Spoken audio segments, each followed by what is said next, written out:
If you want to understand the teachings and practices of Islam, don't bother reading Islam's most trusted sources. Instead, just ask world-renowned theologian and scholar of religions Steve Harvey to educate you.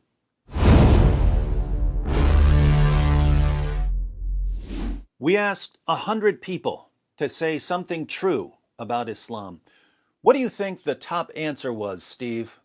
Islam is a religion of peace. Survey says... Why do celebrities think that they can say whatever they want about religion or politics or ethics, and that we're supposed to take them seriously?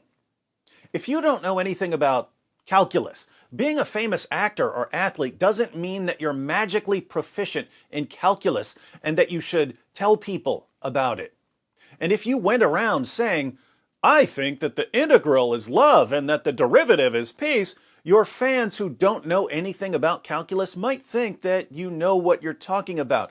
But anyone who's actually studied calculus would think that you're a total moron. Similarly, if you've never spent 5 minutes studying Islam at any point in your entire life, why would you talk about it? By the way, how did Steve learn that Islam is a religion of peace? Because when you come here, you understand Islam is a religion of peace. Why you got a problem with peace? Oh, I get it. So he didn't study the Muslim sources. He didn't study the history of jihad. He went to the United Arab Emirates as a celebrity and was treated so wonderfully that he now feels competent to explain Islam to his fans. This is a different version of a very common Western method of understanding Islam. Namely, I have a friend who's a Muslim and she's very nice, so I can conclude that Islam is a nice religion because my Muslim friend is so nice. Very strange bit of reasoning. Why would you think that the Muslims you talk to in the UAE or your nice Muslim friends are true representatives of Islam, while ISIS jihadis and Al-Qaeda and Boko Haram and the Taliban aren't? Because you like nice Muslims better? Why doesn't it ever occur to celebrities to actually study Islam so that they can speak accurately about it? Or if they don't want to study Islam, no problem, stop talking about it. Why is Islam the only topic in the world where the less you know about it, the better qualified you are to explain it, and the more you want to explain it?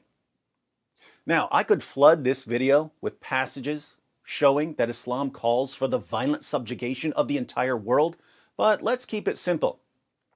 I'm not talking to my regular viewers here. They know all of this already because, unlike Steve Harvey, we go through the Muslim sources carefully and methodically.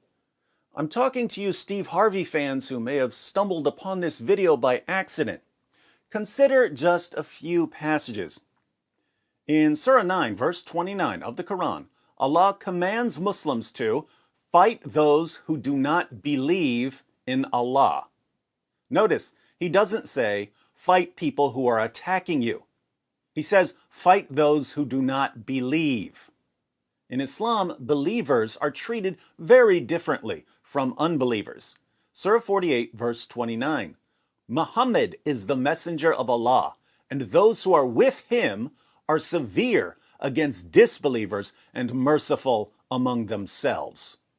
Severe against whom? Non-Muslims. Merciful towards whom? Only towards fellow Muslims. In Sahih Muslim, Muhammad declares, I have been commanded to fight against people till they testify that there is no God but Allah, that Muhammad is the messenger of Allah, and they establish prayer and pay zakat.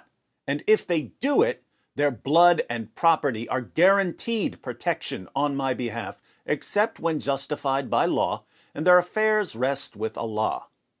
Notice, Muhammad was commanded to fight against whom? Against people. Until they do what? Until they testified that there is no God but Allah and that Muhammad is the messenger of Allah. Ladies and gentlemen, if I claim to be a prophet and I say that God orders people who follow me to violently subjugate everyone who doesn't follow me, and that we have to keep attacking the people who don't follow me until they follow me, what sense does it make to call my teachings peaceful?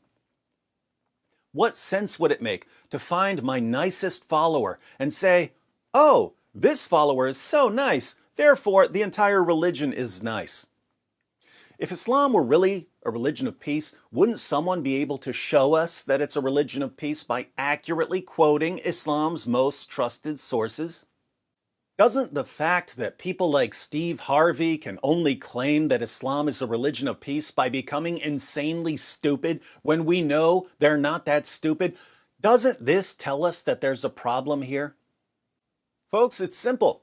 If you want to say that there are peaceful, loving Muslims, then say that there are peaceful, loving Muslims. That's a true statement. If you want to instead say something about their ideology, then you really need to learn something about the ideology. Your nice Muslim friend is not, has never been, and never will be an authoritative source on Islamic doctrine or practice. Islam is defined by Allah and Muhammad, and Allah and Muhammad are the ones who order their followers to violently subjugate the world. Now, believe it or not, Steve Harvey said some other really stupid things about Islam and religion in that short video from the United Arab Emirates. If you'd like to hear more of Steve Harvey's musings from La La Land smashed to pieces by the cold hard brick of reality, my friend Jon McCray recorded a response to the rest of Steve's claims. Check out the video on Jon's channel. What do you mean?